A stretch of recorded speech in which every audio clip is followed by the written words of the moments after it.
అప్పట్లో ఎస్వి కృష్ణారెడ్డి తీసిన classic cinema Subhalagnam గుర్తుందా? అందులో డబ్బు కోసం భర్తను మరో మహిళకు ₹1,00,00,000 బేరం పెట్టిన ఆమని పాత్ర చూసి ప్రేక్షకులంతా షాక్ అయ్యారు. అది సినిమాలో రియల్ లైఫ్ సీన్ అనుకుంటే ఇప్పుడు మధ్యప్రదేశ్లో సేమ్ సీన్ రియల్ లైఫ్లో రిపీట్ అయింది. కాకపోతే ఇక్కడ రేటు 1,00,00,000 కాదు, ఏకంగా 1,50,00,000. భర్తను వదిలించుకోవడానికి భార్య వేసిన స్కెచ్ ఇప్పుడు దేశవ్యాప్తంగా వైరల్ అవుతుంది. వివరాల్లోకి వెళ్తే, భోపాల్కు చెందిన ఓ జంటకు పెళ్లై 23 ఏళ్లు. వీరికి 2 కూతుళ్లు కూడా ఉన్నారు.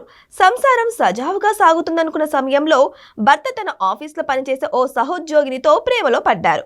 ఆమెతో సహజీవనం చేస్తూ భార్య పిల్లలను పూర్తిగా గాలికి వదిలేశాడు. దీంతో విసిగిపోయిన పెద్ద కూతురు న్యాయం కోసం ఫ్యామిలీ కోర్టును ఆశ్రయించింది. అక్కడ జరిగిన కౌన్సిలింగ్ లో భర్త, నాకు నా భార్య వద్దు, ప్రియురాలే కావాలి, ఆవిడతోనే ఉంటా అని తెగేసి చెప్పేశారు. ఇక్కడే భార్యకు ఓ కమర్షియల్ ఐడియా వచ్చింది. ఎలాగో భర్త దక్కడు, కనీసం డబ్బైనా దక్కుతుందని భావించింది.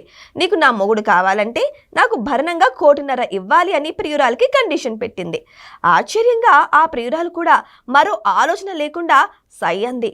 వెంటనే తన పేరున ఉన్న ఓ డూప్లెక్స్ విల్లా, దాంతో పాటు 27 లక్షల రూపాయల నగదును భార్యకు బదిలీ చేసింది. డీల్ ఓకే అవడంతో కోర్టు విడాకులు మంజూరు చేసింది. అలా 1,50,00,000 ఆస్తితో భార్య తన కూతుళ్లతో హ్యాపీగా సెటిల్ అయితే, కోట్లు ఖర్చు పెట్టైనా సరే కోరుకున్న భర్తను దక్కించుకున్న ఆనందంలో ప్రియురాలు ఆయనతో చెట్టాపట్టాలేసుకుని వెళ్ళిపోయింది. కలికాలం అంటే ఇదేనేమో అని స్థానికులు ముక్కున వేలేసుకుంటున్నారు.